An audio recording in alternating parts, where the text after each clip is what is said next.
waaw mbokk yi ñoo ngi leen di gërëm bu baax a baax saa su ne dañuy kontaan te nag man wax dëgg yàlla su ma entouré de braves femmes saa su ne damay kontaan mbokk yi ñi ngi leen di gërëm di leen sant di nuyu képp ku nga xamante ne bi yaa ngi nekk ci hôpitaux yi feebar yàlla na yàlla fëgg seen bopp ngeen dellu seen biir kër dama koy wax saa su ne ak ñi nga xamante ne bi caabi féete na leen gannaaw ñoom itamit RTS2 ak émission tam-tam bi nga xamante ne bi ñoom itamit ñoo ngi koy seetaan ñoo ngi leen di nuyu di leen ñaanal jàmm ak salaam di fàttali nag ne yéen a ngi ñuy jot ci canal 5 bu TNT mbokk ñu ñëw ak yéen nag ci seen émission tam-tamu tey bi ñu ne ak yelleefu doomu aadama ànd ci ak suñu xarit Maman Dieye tey lan la ñu indil mbokk yi faaw ñu koy waxtaane parce que fase naa la nga génn kër gi loolu tubaab da koy wooyee abandon de domicile conjugal xam naa ne nag suñu invité bi nga xamante ne bi xam-xamam ca la màcc mbokk yi dana ci ñëw yaatal ñu mën a nag xam daal danger yi nga xamante ne bi mbokk yi moo ci ne bu ñu jógee ci loolu dañuy ñëw nag ci mbirum décoration ànd ci ak suñu xarit Bichiba tey mbirum peinture mbokk yi nekk na lu nga xamante ne bi daal faaw ñu koy xool di ko xoolaat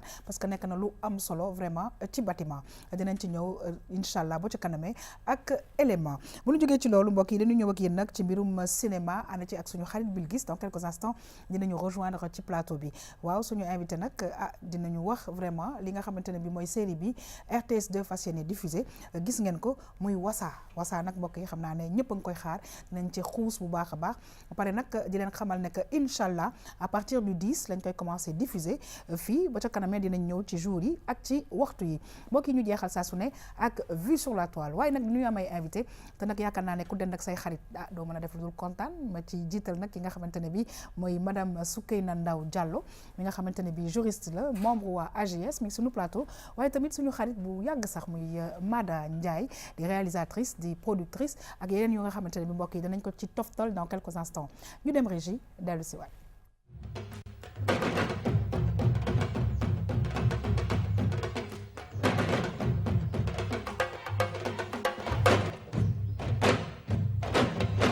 dañuy kontaan nag saa su ne di feggoo ak la belle maman Dieye maman saa su ne vraiment c'est un énorme plaisir de te recevoir ci plateau bi ba pare nag saa su ne maman yaa ngi gindi jigéen ñi parce que nag la nga ñu indil tey yaakaar naa ne faaw ñu ciy bàyyi xel ba pare nag suñu invité dana ko leeral ba mu leer pour que nag kuy jógeti sa kër nga xam naka nga fay jógee dafa am solo ñoo ngi lay nuyu di la dalal jàmm maman. maa ngi kontaan loolu yaa xam partage plateau bi ak yéen ñi ma ko bokkal. mu doon bànneex nag saa su nekk ñuy ñëw tous les mercredis di waxtaan ak yéen ci connaître ses droits tey nag comme ni ñu ko waxee dinañu waxtaanee li nga xamante ni moo di abandon de domicile conjugal.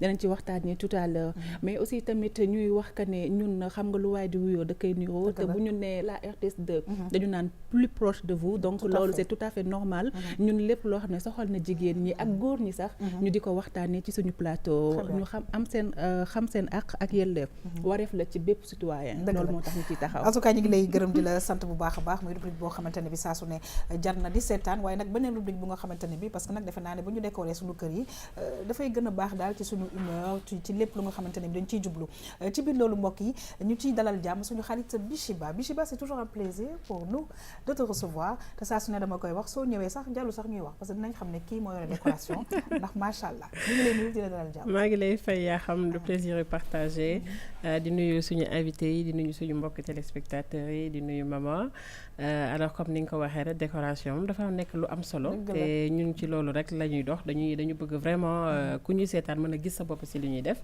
donc comme ni ko maman di defee ci rubrique am ma dit ma ñëw ci sama rubrique vraiment indi loo xam ne dina am solo ku ci gis ku ci xool tamit dina xam ne lii laa war a def pour sama kër gën a naay très très bien te loolu tamit am na solo ci dundalin doomu aadama mbokk yi ñuy dalal nag madame Soukeyna Ndaw Diallo di juriste membre AGS Soukeyna gëj nga ci plateau bi moo tax itamit namoon nañ la lool ñi ngi lay dalal jàmm Soukeyna. merci yaa xam comme d'habitude vraiment am mbégte bokk ak yéen plateau bi waxtaan ak askan wi et puis kontaan si seen di ngeen jekkee macha allah gis nañu la en tout cas kontaan nañu lool mbokk yi nag moom itamit di Mada Ndiaye di kenn ci ñun Mada ñu ngi lay nuyu di la dalal jàmm muy réalisatrice productrice ak leneen lu nga xam ne maa ngi koy wax danañ ko waxtaanee parce que en tout cas c'est un plaisir di bokk ak yow plateau Mada ñu ngi lay nuyu di la dalal jàmm. maa ngi lay nuyu di remercier toute l'équipe de la RTS2 pour l'invitation c'est ma première fois sur le plateau et et voilà donc. mais tam tani ji wasaagul de. wasaagul commencé gul sax ñu ngi ñëw. ñu ngi lay gërëm di la sant mbokk yi ñu ñëw ak yéen nag ci àq ak yelleefu doomu aadama ànd ci ak suñu xarit Maman Dieye tey daf ñu indil abandon de domicile conjugal ñu dem ànd ak maman xool lan la ñu ci indil mën a yaatal waxtaan bi ak suñu invité di juriste madame Soukeyna merci beaucoup Ndaw Diallo ñu dem dellu si.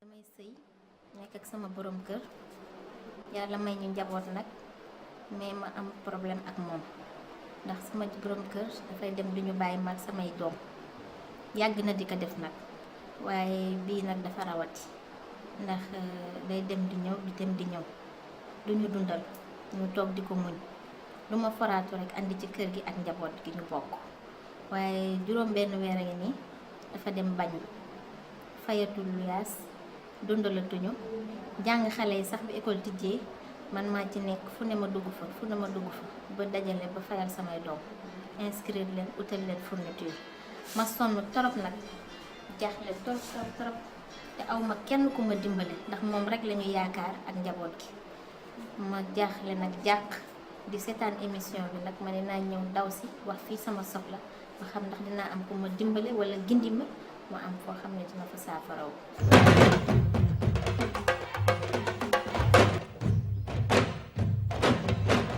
waaw mbokk yi ñuy seetaan sànq sax maa ngi wax madame Soukeyna Ndaw Diallo xaw a yéex tuuti parce que ñu ni tamit wax dëgg yàlla léeg-léeg ci biir rubrique maman ak yeneen rubrique yi dañu ci am ay mettitu xol yi nga xamante ne bi dañuy bugg rek di jéem a gindi ñi nga xam ne saa su ne dañuy ñëw ba RTS2 pour daal poser ñu seen problème maman tey nga ñëw ak ñun ci lu nga xamante ne bi faaw jigéen ñi jël conscience bu baax a baax ci abandon de domicile conjugal jigéen a góor sax ñu ngi lay jox kàddu gi maman.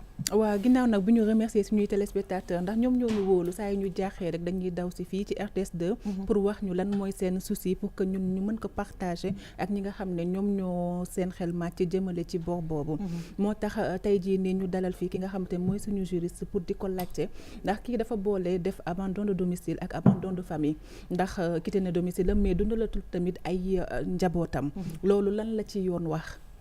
ok merci maman pour laaj bi xam nga ñaari waay dencante seen premier wareef mooy bokk dëkkuwaay. très bien loolu dafa bokk mooy premier wareef. en plus dañuy wax ci wàllu yoon même ci wàllu aada ak diine ku góor ki moo war a toppatoo njabootam ak ay jabaram.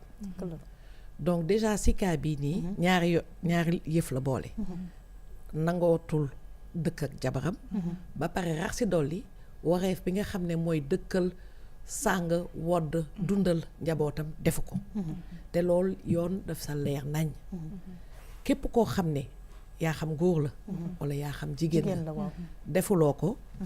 code de la famille article 350 sax code pénal dafa ne mën nañ la tëj ñetti weer ba atu prison ba pare nag alamaan la 2 junni ba juróom fukki junni parce que li tax ñuy wax loolu c'est que famille dafa nekk loo xam ne dafa sacré xam nga même si jullit yi dañuy wax ne sëy ñi ngi koy fase sa aras dëgg la pour wax ne xëy na jiitu na sa juddu absolument donc dès le moment où am nga soxna am nga njaboot yow góor gi moo war a dëkkal moo war a sàng moo war a wodd moo war a def lépp amaana nag jigéen yi wax nañ ci jàpp waaye les charges du ménage pèsent principalement sur le mari.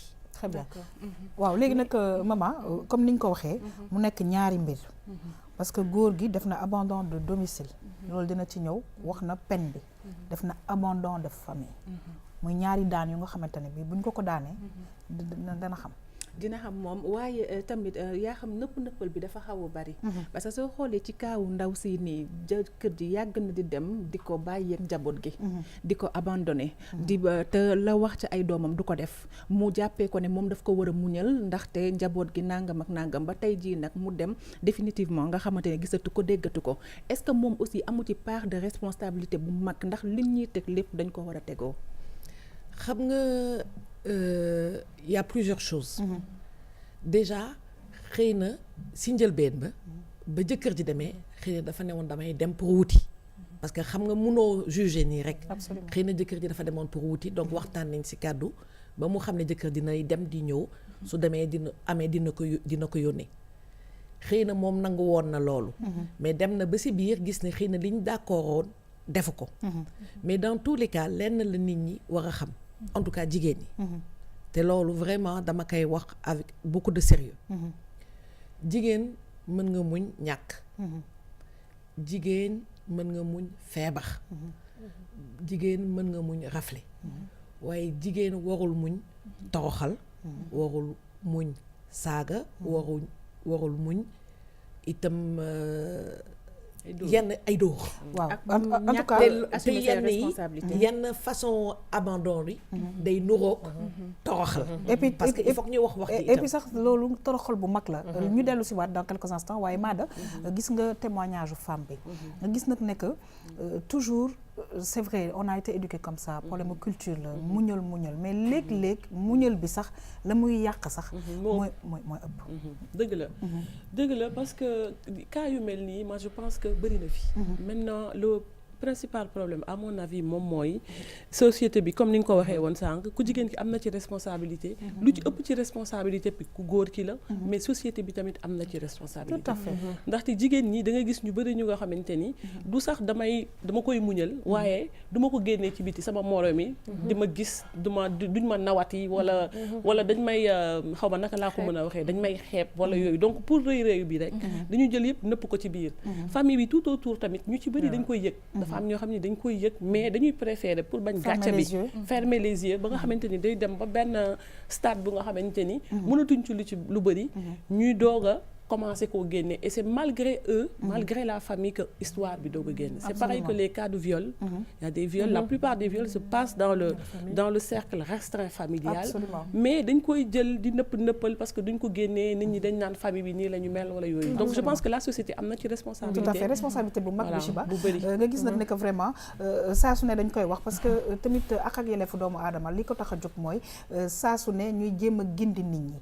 Abandon de domicile conjugal dinañ ci dellu si waat ak mama ak invité am nekk na lu nga xamante ne bi dañu koy éviter parce que nekk ñu fi rek ñun pour ne jigéen ñi buñ ne fasel bul dem mais dañu ne góor ñi tamit laata ngay génn kër gi dafa am yoon lu mu wax te yoon moom mooy wax ndax da ngeen di séparé wu wala yoon mooy wax ndax da ngeen kañ ngeen tas c'est important.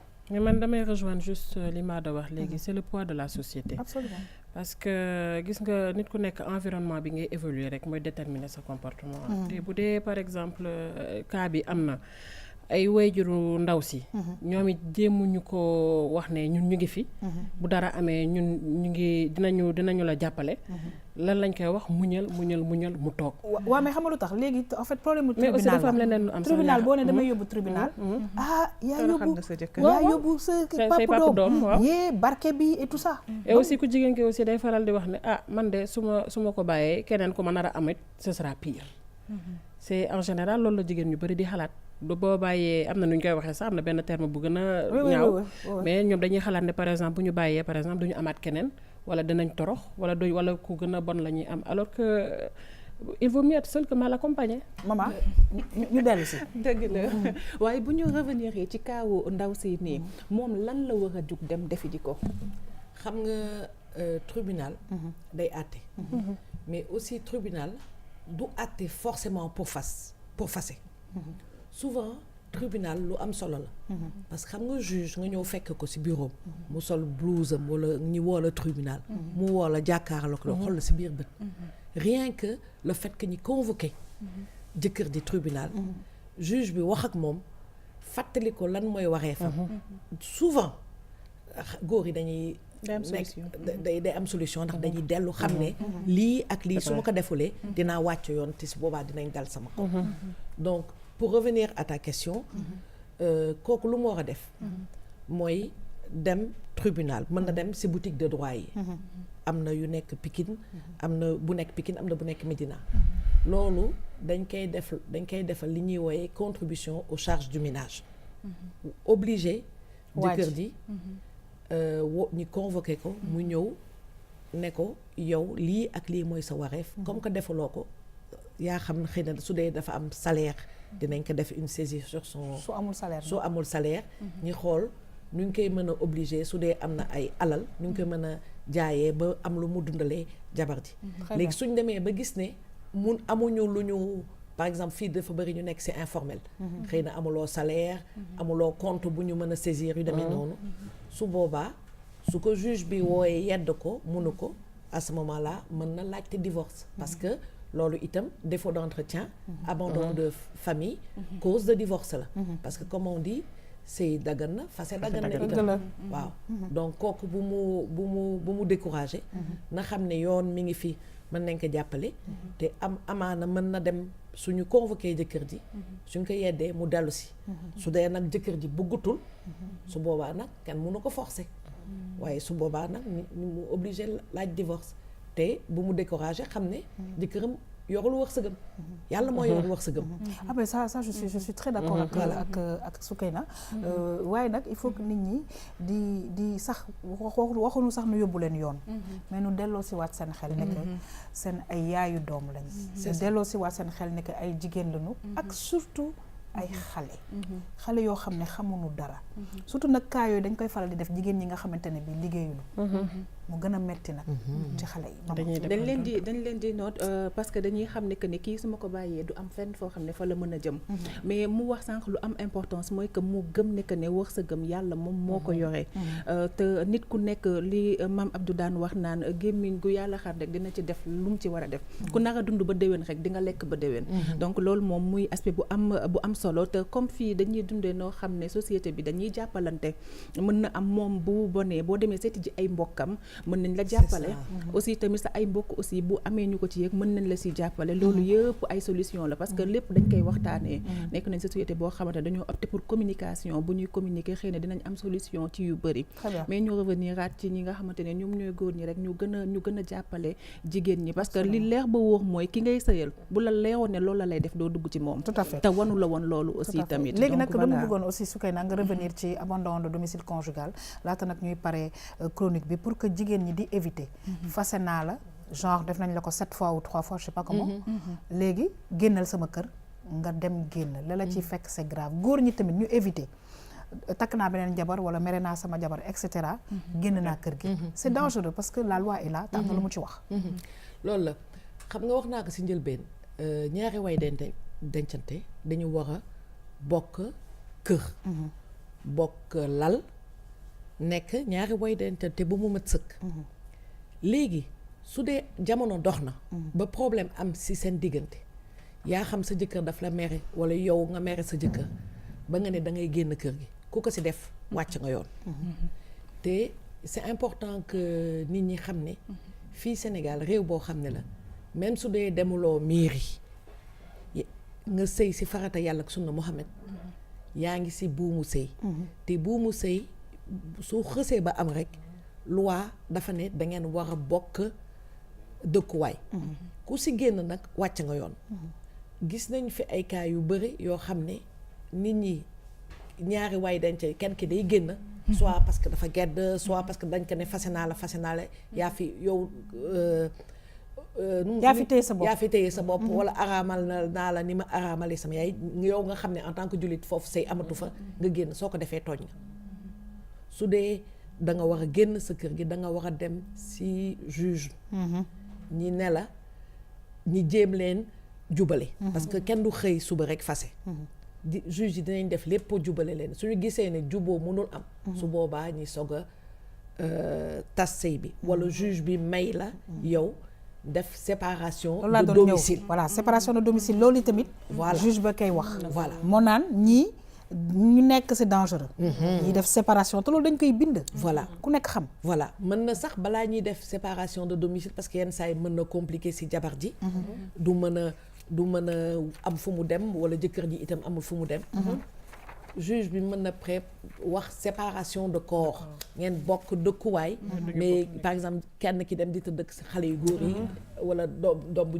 jigéen yi dem tëdd ak doom yu jigéen yi pour libérer benn néeg mais na ngeen xam ne bu baax kenn amul sañ-sañ génn ci kër bi muy sëyee te yoon mayu la ko bu ko def tooñ am na sax benn cas buñ ma nettali bu yàggul dégg naa benn kuy jàngale université la ku jigéen mu sëyoon sëyu religieux musul dem mairie léegi yàlla def sëy bi tas mook borom këram mu toog 2 ou 3 ans après sëyaat ak keneen dem mairie ki mu doon sëyal dem attaqué ko ne ko délit de bigamie te pourtant kooku jàng na ba am ay diplôme supérieur mais xamu ko woon ci wàllu yoon donc loolu tax am na solo ngeen laajte fi ma bëggoon daanalee itam toujours mooy bu ñu fàtte kilifa yi parce que souvent problème dina am xëy na cas bi nii xëy na famille yu jëkkër ji am na fu ñu mën a awee ba wax ak borom këram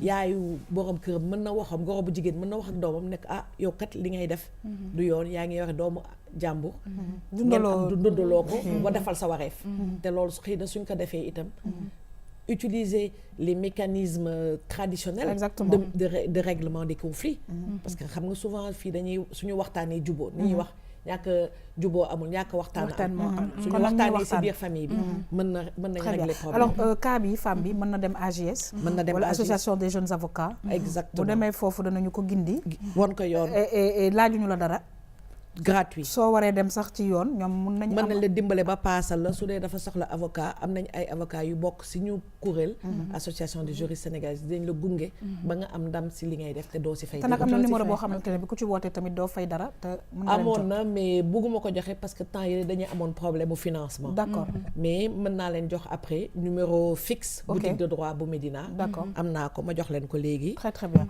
kon nag maman mu nekk vraiment daal lu nga xamante ne bi saa su ne ñi ngi koy digal ñi nga xam ne ñoo ñuy ñëw di ñu poser seen problème parce que nag di fàttali ne adresse su RTS 2 58 boulevard de la République en face Sorano ku ci am problème mu yoon boo ñëwee fii buñ la filmé teg ko dinañ fi teg benn juriste bu nga xamante ne bi dina la mën a gindi effectivement noonu lay demee saa su nekk comme ñun aussi tamit li ñuy liggéey xam nañ ko tey ñoom bu ñu ñëwee bu ñu am benn crainte que ne kenn du leen xam du ñu xam sax kan moo am problème bi parce que gis ngeen ne que ne seen kanam yi dañ koy daal di nëbbu te du tere li nga xam ne moom mooy seen métier dinañ ci def lépp luñ ci war ba mu am saafara donc ñuy jaajëfal ñi nga xam ne ñoom ñoo ñu óolu waaw parce que kóolute bi moom lu am solo la te ñoom ñoo tànn RTS 2 def ko seen très bien en tout cas ñu ngi lay gërëm di la sant bu baax a baax kon madame Soukeyna Ndaw Diallo donc jox na ma numéro téléphone fi nga xamante ne bi mooy AJS bi nekk boutique de droit bi nekk Médina 33 821 40 66 ma baamtu ko 33 821 40 66 femme bi nga xamante ne moo fi ñëwoon posé nu problème am numéro bi boo ci wootee dinañ la jox rendez-vous nga dem fa ñu gindi la bu baax a baax n'est-ce pas tout à fait Soukeyna xale yu xarañ ña nga fa vraiment am yéene yu rafet ba pare nag di jàppale nit ñi ba ñu am seen problème sotti. très bien en tout cas ñu ngi lay gërëm di la sant bu baax a baax saa su ne boo fi ñëwee sa ñëw dafay am njëriñ lool may fàttali nag nga nekk membre AJS madame Soukeyna Ndaw Diallo di ko gërëm saa su ne di ko sant waaye tamit di gërëm bu baax a baax suñu xarit Maman Dieye. man maa ngi lay gërëm aussi yaa xam. merci beaucoup kontaan nañ lool. merci beaucoup kon nag mbokk yi duñu def rek lu dul xuus ci émission bi ñëw ak yéen ci décoration waaye damay dem régie dellu si waat. waaw suñu xarit Bichiba tey daal mbirum peinture nga ñu indi Bichiba fu ne nga ñuy dugal léegi peinture bi Bichiba mu nekk lu am solo vraiment ci mbirum décoration kon bàyyi naa la kàddu. waaw yaa xam di la remercier waat encore alors mbirum peinture bi waaw peinture bi nag bu ñu siy wax dafa xaw a yaatu mais dañ si tànn ay pàcc rek mën cee waxtaanee. tey nag ban pàcc la ñuy waxtaanee. waaw tey nag dañuy wax si différence yi am ci maanaam façon peinture yi ñu am. yi ñu mën a def si kër. très bien ñu mën a def si néeg si salle ci bâtiment daal. très bien comme ñu dem xool parce que am nañu ay photo. waaw exactement. très bien voilà lii en fait dama bëggoon juste ñëw. ñu bloqué ko fi en attendant. dama bëggoon juste ñëw ci façon peinture yi ñu am ba pare. parce que dañuy am trois façons peinture. d'accord yi ñuy wax acrylique. li ñuy wax glycéro ak yi ñuy wax spécifique. alors xamuñu ci dara. waaw moo tax nag xaaral ma jéem leen tojale yax bi tuuti. alors acrylique mooy yi nga xam ne peinture à eau. boo leen déggee peinture à eau loolu ci acrylique la bokk. d'accord maanaam day am effet poudré. comme booy poudre rek effet poudre boobu noonu muy am. D'accord. Du niin. du am brillance. mais te dafay neex a raxase maanaam loolu mooy avantage bi. bu koy utiliser boo paree say matériel di nga ko mën a raxas ba mu set à l'eau du am solvant. du am dara daal loo xam ne nocif na maanaam. D'accord. waaw léegi mu am glycéro yi. boo ci demee mooy peinture à huile. am na yeneen façon mais peinture à huile moo ci gën a fës mooy yi ñuy utiliser par exemple pour def ko ci salon. yooyu nag moo xaw a gën a cher sax ci marché bi booy seet. D'accord. mais moo gën a naqaree liggéey tamit. Ah. waaw moo gën a naqaree liggéeyee parce que di nga soxla solvant booy raxas di nga soxla solvant boo koy diluer. ak yeneen daal te aussi c'est pas conseillé pour ñi nga xam ne seen kër yi dafa am ay asthmatique. D'accord. fii nag ñu bëri dañ koy def c'est important. mais c'est pas conseillé ci pièces yi nga xam ne dafa am ay asthmatique. Ok. parce que c'est nocif c'est dangereux pour la santé. Très bien. waaw léegi mu am na yu spécifique yi ñuy wax mooy ay peinture à effet. comme boo bëggee am ay effet givré maanaam effet glace ay affaires yooyu noonu. peinture sous verre peinture verre yooyu noonu yëpp dafa am. D'accord. voilà léegi nag ñun par exemple bu ñuy dem décorer boo bëggee par exemple client bi xam ban couleur lay choisir parce que boo nee par exemple mauve wala rouge. mu nga def rouge boo xam ne neexul client bi dafa bëri façon. moo tax nag dañuy utiliser nuancier. mooy première image bi ni ñuy gis. waaw lii mooy nuancier bon bëri na nag par contre yii dañ ci sélectionner juste quelques. par exemple gis nga boo gisee rouge bi bëri na fi rouge. bëri na rouge waaw kay. mais dafa bëri nag ay maanaam dafa bëri appellation. ok. bleu bi bëri na ay façon bleu. bëri na ay façon vert. rose orange rose. léegi nag boo demee sa client bu tànnee ne la Waaw. par exemple bii laa bëgg nga wax ko lii lan mooy définition bi ak lu muy def nga def essai mu xool lan lay joxe ci mur bi. très très bien. voilà léegi après ñu dem ci deuxième image lii tamit nuancier la mais c'est pour montrer par exemple ñi nga xam ne dañuy soog a dugg ci métier bi boo bëggee am couleur bi nga bëgg noo koy amee. alors dafa am ay couleur primaire. waaw. am ay couleur secondaire ak tertiaire. léegi nag boo xoolee par exemple ñoom dañu bëgg a doore mais duñu xam ne ñuy jaxasee pour am doore. D'accord. am ñoo xam ne dañu bëgg a vert. mais benn façon vert boo xam ne bokkul ak beneen. il faut que ñu xam tam nan lañ koy jaxasee ak yan couleur la ñuy jaxasee. D'accord. donc lii c'est fait pour ça yii daal mooy base bi daal maanaam. Très yii bien. mooy base bi pour xam lan ngay utiliser. léegi bu ñu jëlee par exemple ñu ne benn salon wala benn kër wala benn chambre. waaw. dafa bëri tamit dafa am lu ñuy wax ne y a des couleurs pour salon. y a des couleurs pour chambre. y a des couleurs pour néegu xale. voilà lii encore ma ñëw voilà parce que dafay am toujours ay questions yu ñu may poser entre le mauve et le violet. ñu bëri dañuy def dañuy xaw a jaxase tuuti. ok. alors mauve moo nekk nii à gauche c'est un peu plus clair et ça rejoint couleurs yi ñuy wax pastel. ok. du am brillance bu bëri. du xaw a chancré daal. beneen bi mooy violet donc lii moom c'est pour répondre aux gens yoo xam ne ñu bëri dañuy laajte loolu. voilà très bien. léegi bon bu ñu ñëwee nag maintenant si peinture ay pièces. donc bu ci nekk sa pièce bu nekk dafa am peinture yoo xam ne war nañ ko cee def. lii tamit ça rejoint toujours mauve yi ñu doon wax. waaw. pour wane la différence. D'accord. alors ma ñëwaat encore si peinture pièces yi par exemple salon li nga ciy def warut a bokk ak li ngay def ci waañ. warut a bokk ak li ngay def ci néeg. waaw donc boo xoolee par exemple fii nii néeg bi nii. néeg boo xam ne par exemple plafond bi dafa gàtt. il faut que nga am couleur bu xaw a léger couleur pastel. D'accord. pour mu jox la impression que néeg dafa ngand pour agrandir néeg bi. ok. voilà lii couleur pastel ci vert la benn façon vert la mais ci couleur pastel yi la bokk. D'accord. mu amaat yeneen couleur yoo xam ne tamit adapté na pour néeg ak pour salle. voilà bii par exemple tamit c'est une couleur pastel. waaw. gis nga ça tire un peu sur du gris. ok. mais c'est une couleur pastel et ça donne l'impression que pièce bi dafa ngand. D'accord. alors qu'en réalité dafa ndaw. ok. lii aussi c'est pareil couleur pastel la corail bi aussi couleur pastel la. D'accord. donc yii nii yëpp booy xool toujours te du ci bëri nag li nga koy def si benn pan de mur rek nga koy def. doo ko def pièce bi ci pièce bi en général da ngay def blanc. après nag nga def benn partie nekk benn pan de mur nekk benn ci couleur. alors moi j'ai une question pour toi donc lii ma gis nii dafa mel ni kon léegi nit ñi bu ñuy tabax. léegi décorateurs yi ñoom dañu war a intervenir balaa ñuy. avant exactement balaa ñuy tabax. c'est ça que les gens bon loolu la nit ñi xamul bu baax. d'accord. parce que mun naa bañ a ne sax parce que décoration ak bâtiment dafa différent. mais ci bâtiment bi ci ñiy defar bâtiment bi ñi yor wàllum peinture bi war nañu mën a ñëw avant pour xam pour proposer ba pare. d'accord. parce que gis nga des fois nga nekk comme bu dee kër par exemple surface plane kër. pas mu nekk bâtiment pas mu nekk étage. day am ay parties kër yoo xam ne par exemple dafay xaw a am humidité mais nit ñi duñ ko xam boo kii peinture. ok. peintre bi ci boppam bu ñëwee bul xoosee mur bi dina xam ndax partie bi war nga cee def ndax peinture à eau. wala à huile wala lan. très bien alors ñu dellu si waat dans quelques instants Soukeyna nga gis nag ne Soukeyna daal nit ki li muy liggéey na ca xarañ. tout à fait. c'est important. li muy liggéey na ca xarañ. parce que nag wax dëgg yàlla li mu ñu wax nii bu njëkkaan bon léegi nit ñaa koy commencé comprendre mais bu njëkkaan daaw ñu ko xalaat dañuy defar ba peinture ba pare déet xaaral ma wut ku ma décorer sama kër su koy na. waaw non mais man je dis gis nga nit ki lépp du si peinture kese de.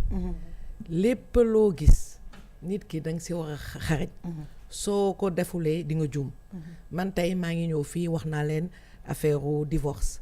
parce que xaw naa si jàng te dama si gistu. mais soo ma bëggoon wax loo affaire u banque wala assurance. te yépp si wàllu yoon la. dëgg la damay daanu. te duma ko sax jéem. dëgg la donc loolu tax c'est très important. di consulter ñi nga xam ne xam nañu. absolument pareil si wàllu communication. en tout cas Mada. gis nga mbirum décoration te xam naa ne léegi yéen ñi tamit ci seen liggéey. da ngeen ciy xuus bu baax. dëgg la te li mu wax dafa am solo. par rapport ak couleur yeeg yan couleur moo war a dem ci ban chambre yan genre peinture la ñu war a utiliser pour néeg. parce que li ma gën a gis fii mooy bu ñu tabaxee ba pare. lépp lu ñuy def mooy jël benn peinture à l'huile bu beige. daal di koy def ci kër gi yëpp tout autour. et c'est vrai que peinture à l'huile dafa nekk lu nga xamante ni ça peut être très dangereux. surtout dans un endroit fermé. donc je pense que c'est très important. de ñu am genre information yi balaa bu ñu tabaxee ba pare. oui en fait.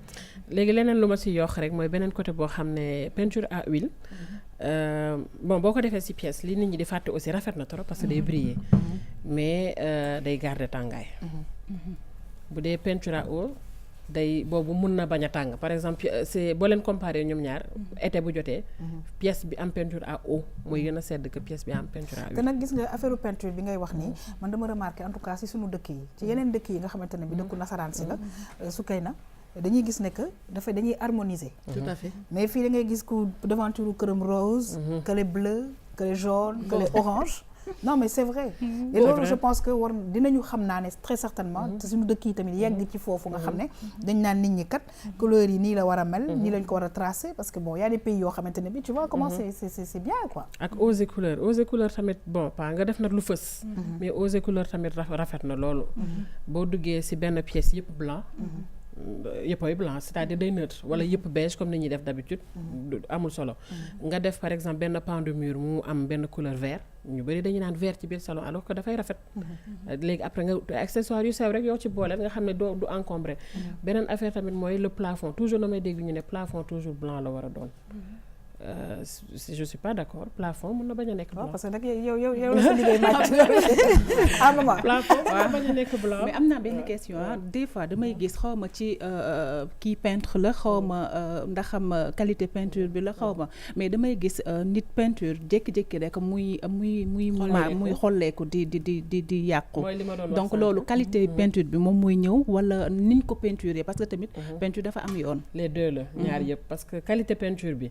bu fekkee kooku def na yoon kii peinture te qualité ba baaxut tôt ou tard day xolleeku mooy tax toujours différence de prix bi day am. léegi enduit bi nag parce que léegi waaw enduit bi en fait booy seet dafay am pièces yoo xam ne par exemple mur bi day xaw a dëng doo ko gis nag ñu bari duñ ko mën a gis am ñoo xam ne ils ont l'œil dañuy ñëw xool xam ne mur bi dëng na alors enduit bi ça permet de niveler mur bi et de deux day jox peinture bi rendu boo xam ne c'est exceptionnel rendu bu rafet mur bi day liis ba loo ci teg mu glissé léegi pour revenir à li nga wax yow am na ñoo xam ne par exemple mën na nekk tamit ci nit ki nga am peinture qualité mais kii peinture bañ a xam yoon parce que booy peinture par exemple mur bu bees di nga xoos da ngay jël papier gratter ko ba mu liis te ñoo ñu bëri dañ koy tayal a def da ngay gratter ba mu liis boo paree na nga war a def peinture à eau bu fekkee peinture à huile ngay def na nga war a jiital à eau xaar combien de temps wala combien de jours. bon à eau moom gaaw na en général boo peinturé benn mur balaa ngay eggali beneen mur bi ci topp à eau bi dina wow. d'accord à eau bi moom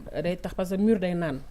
donc da ngay peinture à eau mu naan ko ba pare imprégné ko defaat beneen couche. soo ko def nag après à huile. très bien en tout cas ñi ngi lay remercier parce que saa su ne ñoo ngi ci jàng bu baax a baax n'est-ce pas parce que ñun tamit bëgg nañ. tout à fait et man j'avais juste une question est-ce que Sénégal am na école bu jàngale peinture parce que bu ma déggee ngay wax. je me dis man ñi ma doon peinture.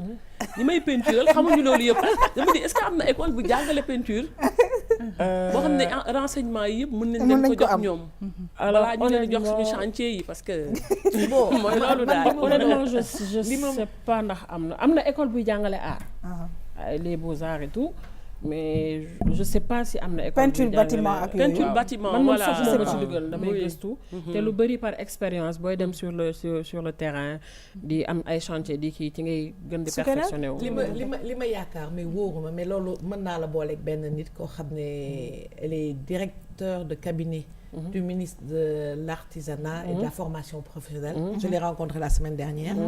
Et mi ngi ma doon expliquer que ñoom dañu am benn programme boo xam ne dañuy former nit ñi.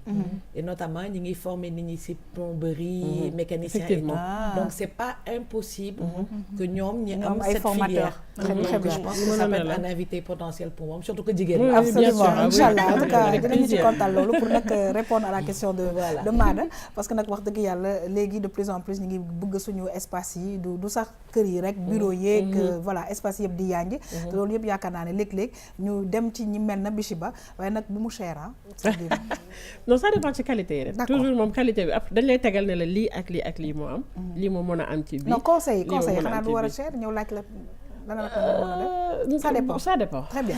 Alors en tout cas ñu ngi lay gërëm di la sant bu baax a baax plaisir de te retrouver la semaine prochaine suñu xarit Bichiba waaye nag Bichiba ñu fàttali sa structure parce que foog Bilgis yegg si. waaw alors structure bi mooy Decobox rek Decobox Dakar comme ni ma waxee Decobox moom ñetti pàcc la. léegi Decobox Home mooy li nga xam ne lépp lu jëm ci kër la. et man ça me fait plaisir que vraiment ko am loo soxla wala yenn information yi nga kii ñu nga woo ñu au 77 538 08 72. wala au 70 621 20 79. parce qu'il nous arrive par exemple am ay clients yoo xam ne dañ lay yónnee WhatsApp seen kër seen photo kër ba pare na la léegi lan mooy démarche yi ak yooyu noonu. ok di profiter remercier. ki ma defal lii tey. waaw c'est très joli. merci beaucoup. oui. Daja la tudd. Daja boutique am tudd Daja Space. mu ngi ci Liberté 6. très bien donc bëgg si yu mel nii voilà. incha allah en tout cas di leen remercier yéen invités yi. plaisir de te retrouver incha allah la semaine prochaine. merci beaucoup ñëw ak ñun nag ci cinéma ànd ci ak suñu xarit Bilgis waaye nag laata Bilgis di yegg si mbokk yi dañu dem xool lan la ñu indil ci daal mbirum Wassa parce que jot nañ fi def aussi benn conférence de presse en tout cas ñu dem dellu si waat recevoir Bilgis mën a waxtaan nag ak Mada Ndiaye ñu dem dellu si.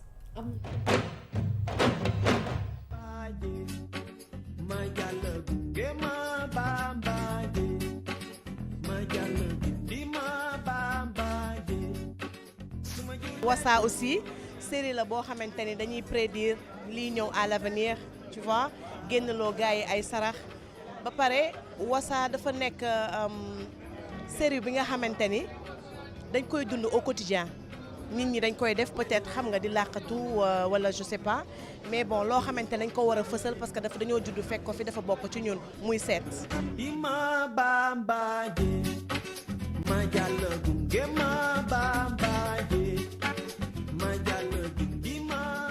Wassa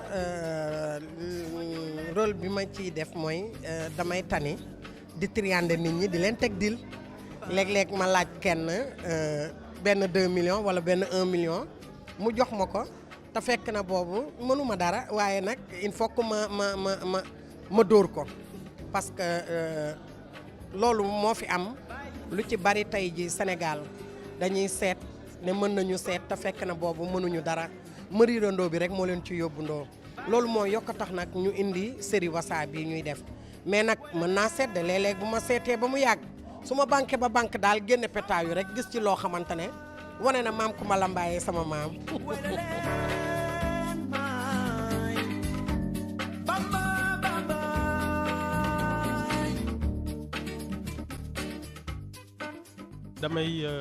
damay bind di def ay personnage u bande dessinée comme scénariste maanaam man maay bind texte yeeg yooyu bi ma créé ñaari personnage ci biir sama journal bi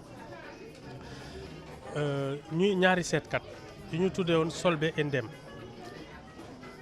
ñuy dawal di dawal ma bëggoon nag ñu jàllale ko télé ma waxtaan ceeg Maada ba ñu déggoo mu ne ma kii moom nangu na ko def série télévisée ci la ne nañ ko tuddee Wassa tuddee ñaar ñi Yaadi ak Kuddu ba pare nag ci lañ tàmbalee liggéey may bind ñoom ñuy doxal.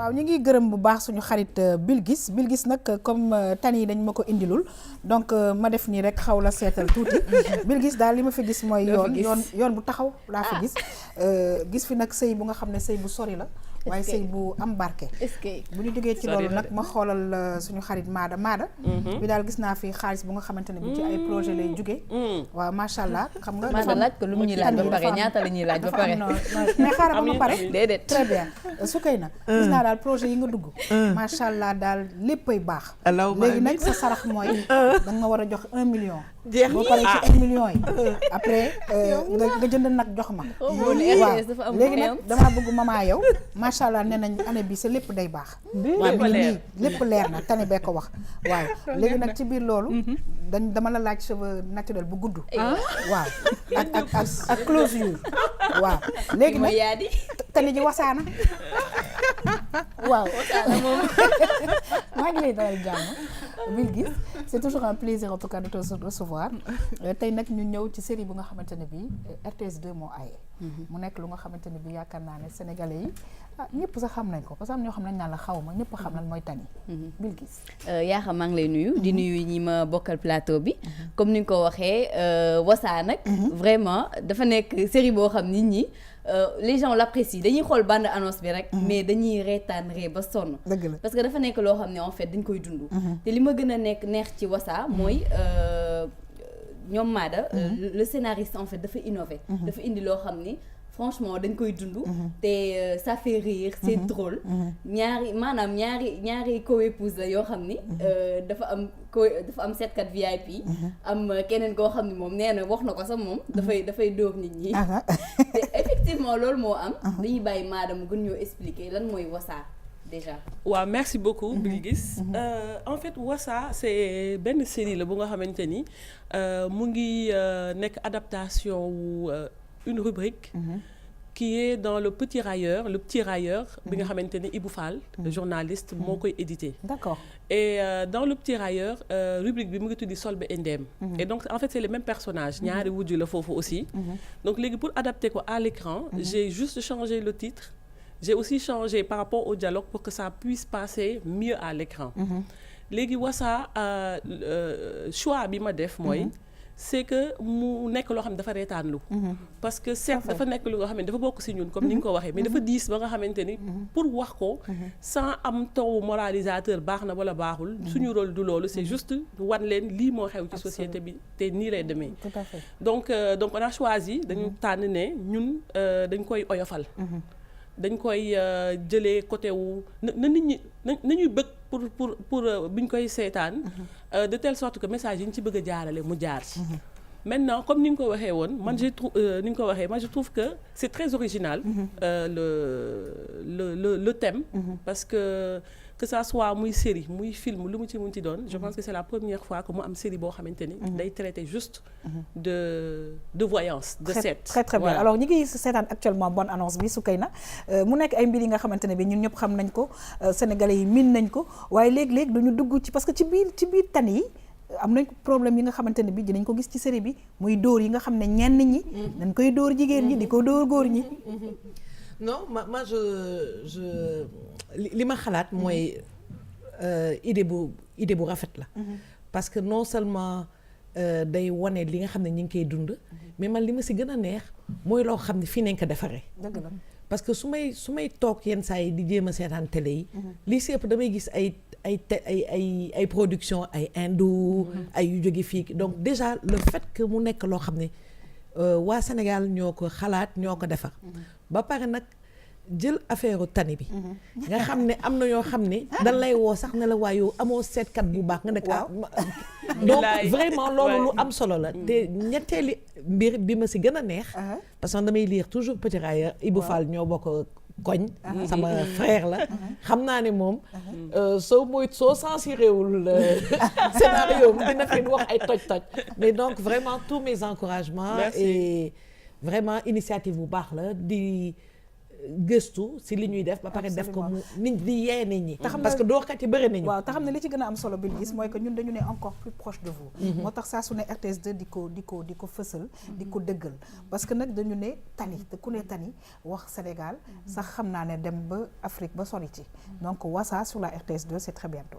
Oui, en tout cas man vraiment c'est une dama ko j'apprécie beaucoup parce que souvent nga gis defe naa ni léegi jamono bi ñu toll nii ku nekk mën a nekk voyante il suffit que nga jël say pétaaw rek wala nga jël def naa léegi voilà nit xam nga ne ko diw lii la yónnee ma lii xam nga c'est comme ça que ça se passe et vraiment j'apprécie beaucoup c'est vraiment bonne continuation. Très bien Maada nag nga ànd ci ak RTS2 mu nekk série bu nga xamante ne bi fas yéene nañ ko yéen ñuy seetaan diffusé lundi mercredi ak vendredi waaye nag dafa am benn rediffusion boo xam ne compil lay doon te ci week-end bi incha allah dinañ leen jox ban jour la soit samedi wala dimanche waaye daal la ñu mën a jàpp mooy incha allah le 10 février dinañ commencer le 12 hein dinañ commencer première diffusion Wassa sur la RTS2 laaj en fait le choix des comédiennes nan nga leen choisir en fait parce que ça n'a pas été facile.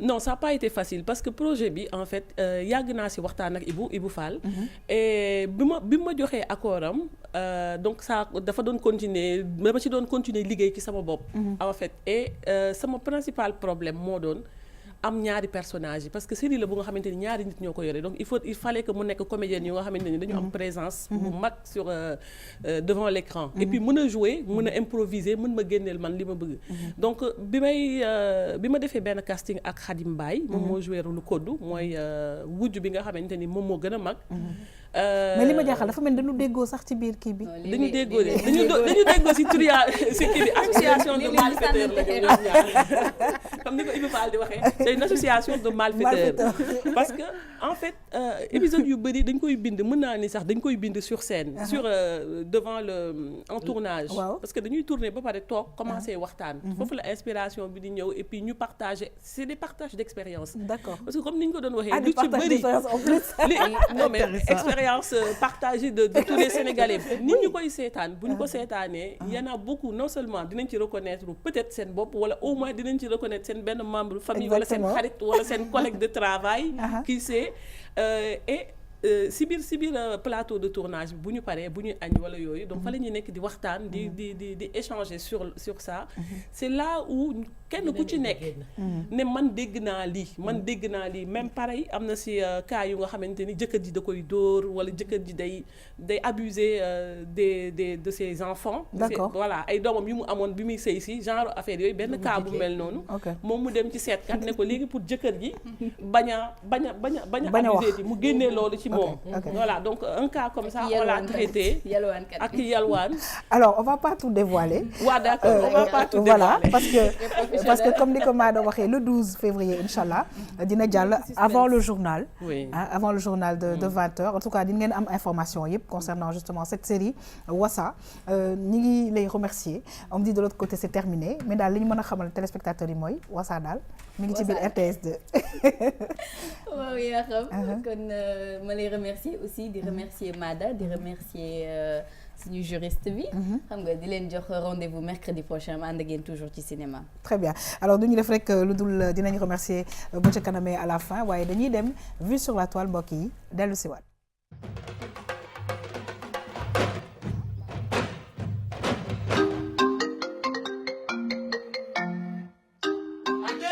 Bring my phone for me, it's ringing.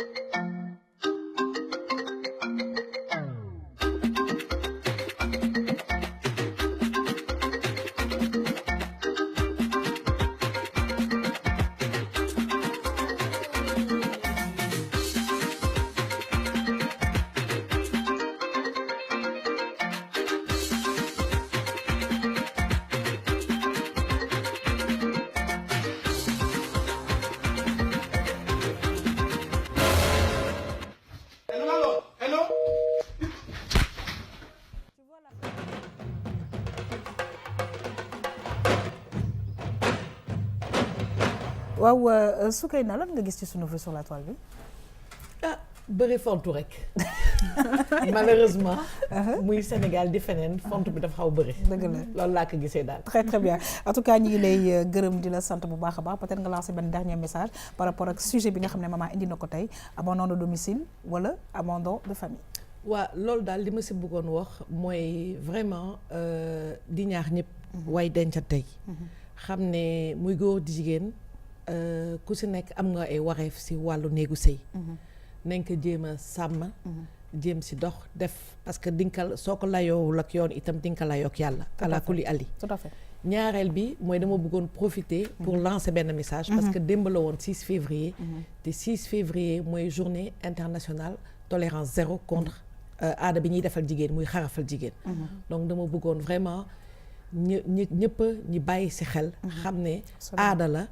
yàlla santaanewu ko diine santaanewu ko te ñi ngi gàllankoor ak yelleefu jigéen ñi. absolument en tout cas mu doon lu nga xamante ne bi jaroon na wax journée internationale bi nga xamante ne dañ ko jagleel vraiment lutte contre l'excision mooy ñi nga xamante ne bi daal vraiment bëgguñu dara daal ñuy xarafal xale yi def naa ne gis ngeen image yi nga xamante ne bi ñu jigéen ñi ñoo ngi koy dénoncer te nag muy indi ay problèmes yu bëri ci seen biir néegu sëy ci seen santé et cetera defe naa ne ñi ngi ci liggéey bu baax a baax c'est des images yoo xam ne en tout cas on veut même pas voir ça en tout cas daal excision daal zéro daal ñu ngi am nañ ko yaakaar ci suñu dëkk yi ñu ngi lay gërëm di la sant mbokk yi may fàttali suñu invité madame Soukeyna Ndaw Diallo di juriste membre u AGS waaye ñu ngi gërëm nag suñu xarit bi nga xamante ne bi ba mu dalee di def ay théâtre ak yooyu def na fi daal yu am solo di comédienne bu mag aussi Mada Ndiaye boo xamante ne bi macha allah collaboration bi yàgg na ñu ngi lay en tout cas souhaiter bonne continuation ñu bàyyi la yow tamit nga lancer benn dernier message parce que nag série Wassa na nga ko waxee le 12 février inchallah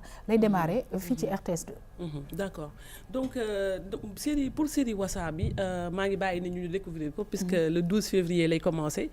Mais dernier message bi nga xamante ni moom laa bëggoon a lancer c'est tout d'abord remercier la RTS2 parce que Wassa muy production bu nga xamante ni ça fait 1 an maa ngi koy produire garde ko télé bu nekk ma dem fa tu vois mais ce que j'ai l'accueil que j'ai parce que accueil bi ma trouvé fii par rapport parce que production dafa nekk loo xam ne dafa metti te Wassa dafa nekk une autoproduction c'est-à-dire il y a pas un seul partenaire bu nga xamante ni dugal na ci loxoom. D'accord.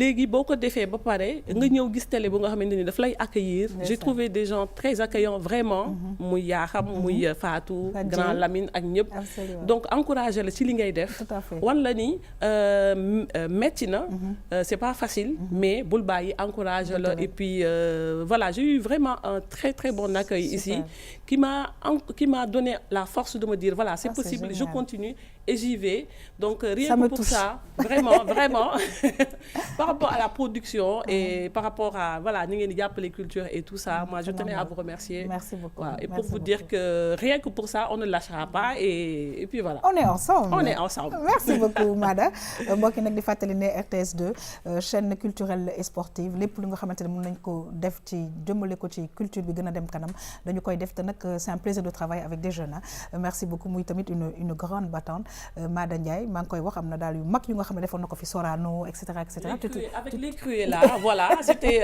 ouf, il y a plus de 15 ans Exactement. Maintenant. Ça ne nous rajeunit pas, mais bon.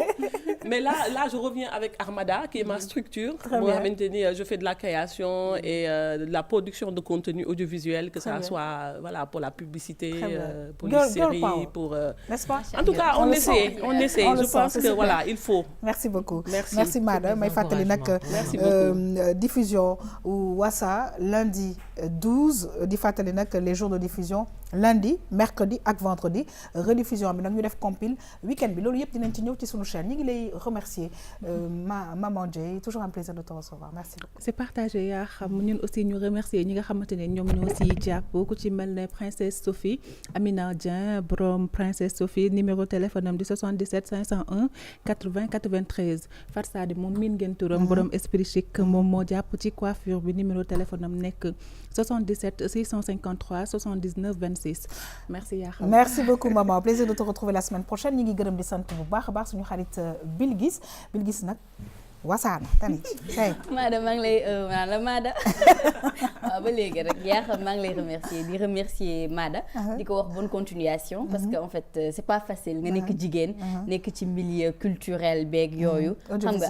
audiovisuel allié ko ak business dama créer sa propre agence c'est pas facile dama lay wax bonne continuation di la remercier RTS 2 mi ngi fi di ànd ak moom inchallah en tout cas yéen tamit ñu ngi leen di remercier bu baax yéen ñiy seetaan di remercier toutes les équipes techniques yi nga xamante ne bi saa su ne ñoo ñuy jàppale pour ñu mun def liggéey bi di leen jox rendez-vous inchallah suba pour beneen émission Tam Tam bonne suite des programmes sur la RTS 2 au revoir